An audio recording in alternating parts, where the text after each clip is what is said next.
Dans le paisible village de Umuzo, Uchoqua était un homme que l'on regardait avec admiration et envie. Né dans une famille de cultivateurs de manioc, il avait transformé son destin grâce à un travail acharné et à un sens des affaires remarquable. À 45 ans, il était propriétaire de vastes terres agricoles, de plusieurs commerces et d'une grande demeure qui témoignait de sa réussite. Pourtant, ce qui faisait de lui un homme respecté n'était pas seulement sa richesse, mais son humilité, son sens de la justice et sa générosité.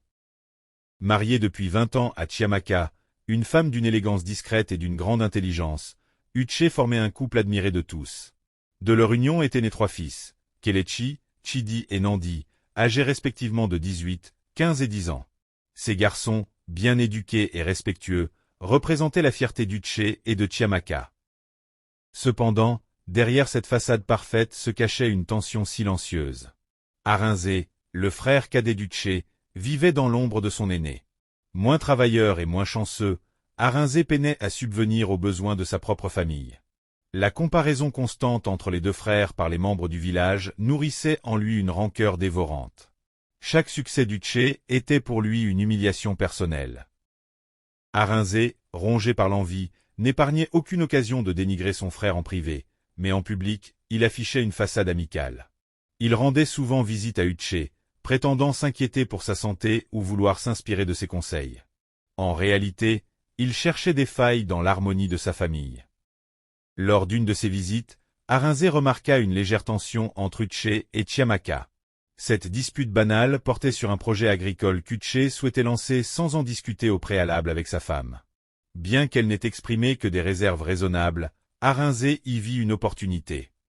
Se glissant dans les confidences de Chiamaka, il sema insidieusement le doute dans son esprit. « Tu es une femme forte, mais fais attention, » lui disait-il.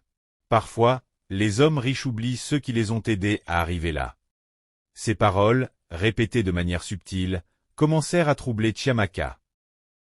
Pendant ce temps, Arinze élaborait un plan plus audacieux. Il approcha Nena, une jeune femme du village voisin connue pour sa beauté saisissante. Orpheline et issue d'un milieu modeste, elle rêvait d'échapper à la pauvreté. Arinze lui promit qu'en séduisant Uche, elle obtiendrait richesse et statut. Nena, attirée par la perspective d'une vie de confort, accepta de jouer ce rôle. Elle fit irruption dans la vie d'Uche sous le prétexte de chercher un mentor pour son propre projet agricole. Flatté par l'admiration qu'elle lui montrait, Uche l'aida à lancer une petite exploitation. Cependant, il restait loyal à Chiamaka, ce qui frustrant Nena et Arinze. Arinze, voyant que ses manigances ne produisaient pas l'effet escompté, décida d'accélérer les choses. Lors d'une fête de famille, il profita d'un moment d'inattention pour verser un poison lent dans le vin destiné à Chiamaka. Ce poison n'était pas mortel immédiatement, mais il affaiblirait progressivement celle qu'il considérait comme un obstacle à son ambition. Cependant, dans un cruel retournement du destin, Uche, fatigué par les festivités, but le verre destiné à sa femme. En quelques jours, il commença à ressentir des symptômes étranges, des étourdissements, une fatigue persistante et des douleurs à la poitrine. Les médecins du village ne parvenaient pas à identifier l'origine de son mal, ce qui accrut l'inquiétude de Chiamaka. Arinze, voyant Uche affaibli, joua la carte de la compassion. Il accusa indirectement Chiamaka d'avoir négligé son mari, suggérant qu'elle était trop préoccupée par les affaires familiales pour veiller à sa santé. Le village, influencé par les murmures d'Arinze, commença à douter de Chiamaka. Même certains membres de la famille élargie d'Uche critiquaient sa femme, affirmant qu'elle n'était pas à la hauteur de son rôle d'épouse. Chiamaka, blessée par ces accusations, commença à se retirer. Pourtant, elle n'abandonna pas son mari. Dans le silence de ses nuits d'insomnie, elle priait pour sa guérison et réfléchissait aux causes de son mal. Ne trouvant pas de réponse auprès des médecins, Chiamaka consulta une prêtresse réputée pour ses dons de clairvoyance. Après plusieurs jours de rituel, la prêtresse révéla l'impensable. Uche avait été empoisonné. Elle décrivit également le visage d'Arinze comme étant celui de l'instigateur. Dévastée, Chiamaka garda cette révélation pour elle, cherchant un moyen de protéger son mari et ses enfants sans provoquer un scandale. Cependant, la santé d'Uche se détériorait rapidement, et elle savait que le temps jouait contre elle. Un soir, alors qu'Uche était alité, Chiamaka confronta Arinze devant toute la famille. Sa voix, habituellement douce, résonna avec une force qui imposa le silence. « Arinze, je sais ce que tu as fait. Tu as empoisonné ton propre frère par jalousie. » Arinze, pris de panique, tenta de nier les accusations. Mais face aux preuves fournies par la prêtresse et à l'intensité du regard de Chiamaka, il finit par avouer. Les anciens du village furent immédiatement convoqués. Le verdict fut sans appel. Arinze et Nena furent bannis du village, leurs biens confisqués pour compenser les dommages causés à la famille Okoye. Uche, bien qu'affaibli, retrouva une certaine sérénité en apprenant que la vérité avait éclaté. Avant de rendre son dernier souffle, il confia à Chiamaka la gestion de son empire et lui fit promettre de veiller sur leurs enfants. Après la mort d'Uche, Chiamaka transforma la douleur en force. Elle développa les affaires familiales avec une détermination sans faille et éleva ses fils pour qu'ils deviennent des hommes justes, à l'image de leur père.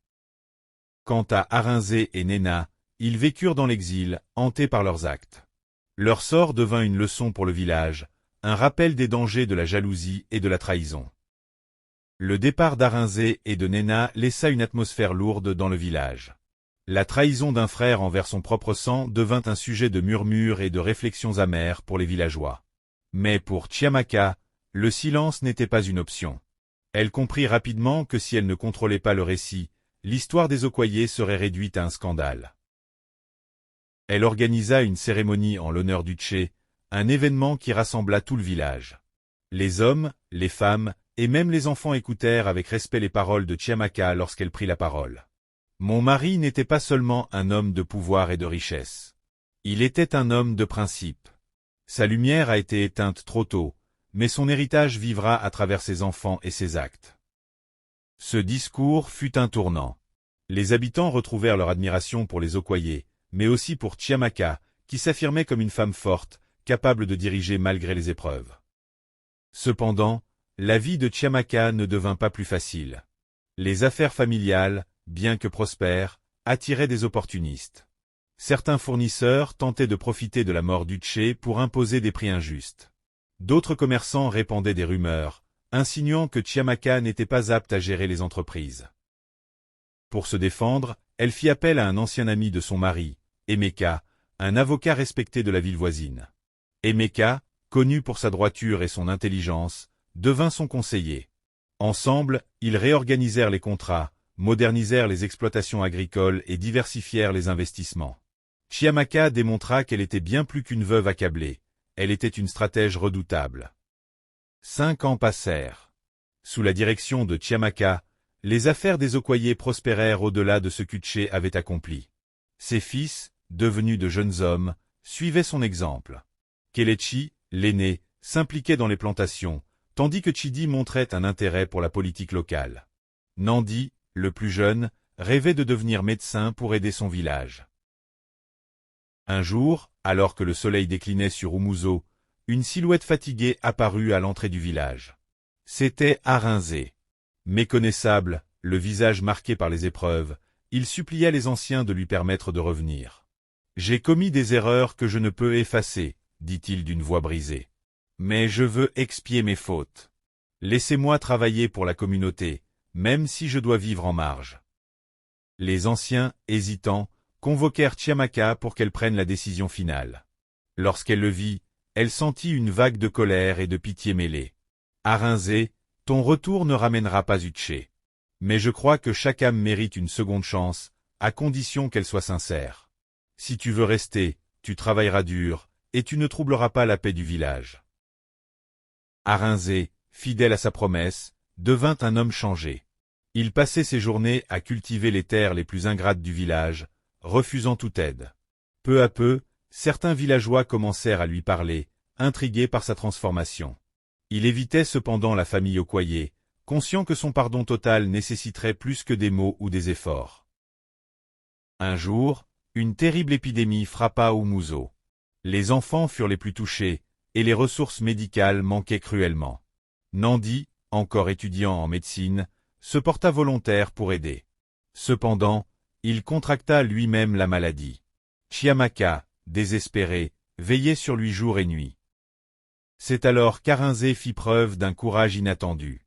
Ayant appris des remèdes traditionnels lors de son exil, il travailla sans relâche pour soigner les malades. Il offrit ses récoltes pour nourrir les familles et mobilisa les habitants pour construire un centre de soins temporaire. Sa détermination sauva des vies, y compris celle de Nandi. Après l'épidémie, Chiamaka convoqua Arinze chez elle. « Tu as sauvé mon fils, dit-elle, les yeux remplis de larmes. Je ne pourrai jamais oublier ce que tu as fait. Peut-être qu'Uché t'a pardonné depuis l'au-delà.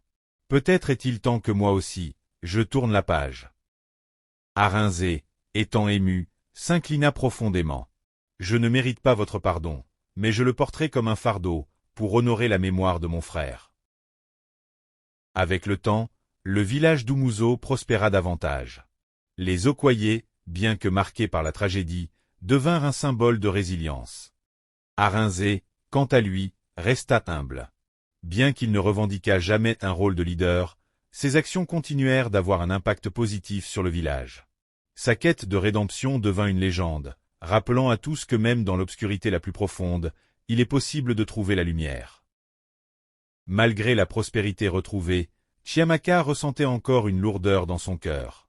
Chaque soir, après les réunions du village ou les longues journées passées à gérer les affaires, elle contemplait le portrait d'Uché qui trônait dans le salon familial. Son regard semblait poser une question silencieuse. Et maintenant?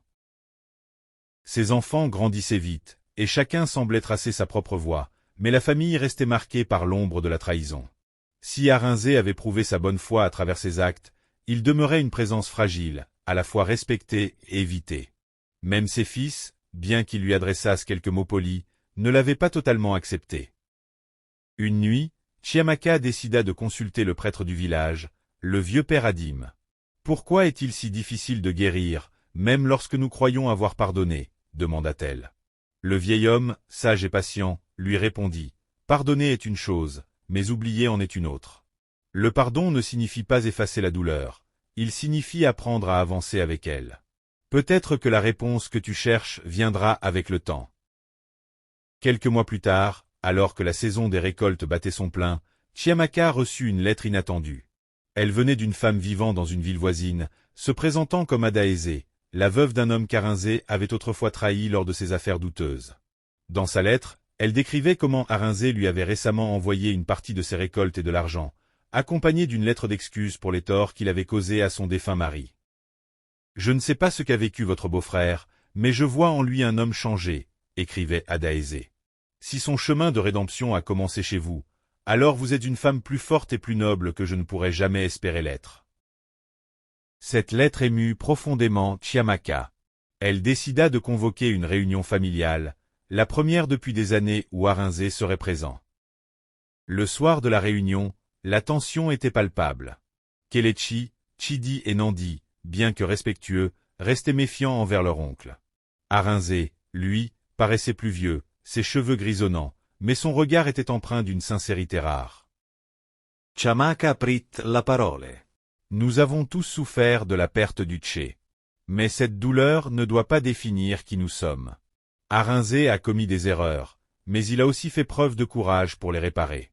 Nous ne pouvons pas changer le passé, mais nous pouvons choisir comment avancer. Après un long silence, ce fut Kelechi, l'aîné, qui parla le premier. « Oncle Arinze, je ne peux pas dire que je vous ai pardonné entièrement.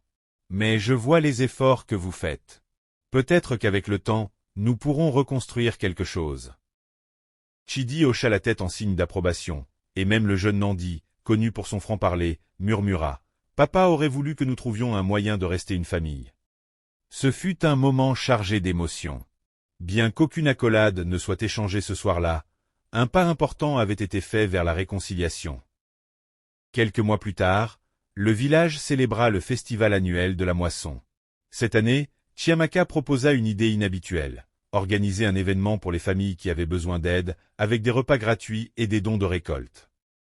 Arinze joua un rôle central dans l'organisation, mobilisant des volontaires et contribuant généreusement. Lors du festival, les villageois, autrefois méfiants à son égard, commencèrent à lui parler avec chaleur. Certains allèrent même jusqu'à le remercier pour ses efforts récents. Lors d'un discours improvisé, Chiamaka déclara « Ce festival est une célébration de la communauté et de la seconde chance. Aujourd'hui, je suis fier non seulement de ma famille, mais aussi de tout Umuzo.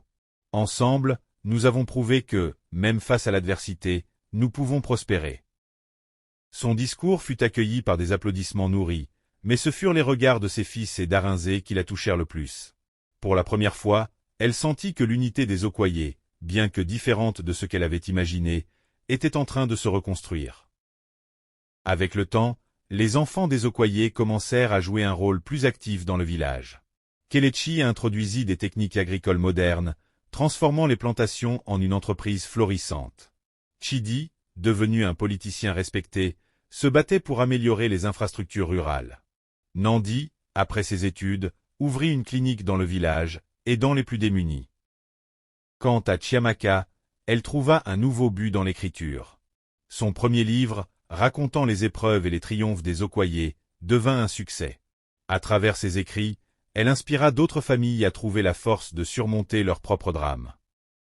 Arinzé, désormais réhabilité aux yeux du village, devint un mentor pour les jeunes hommes, partageant son histoire comme un avertissement et une leçon.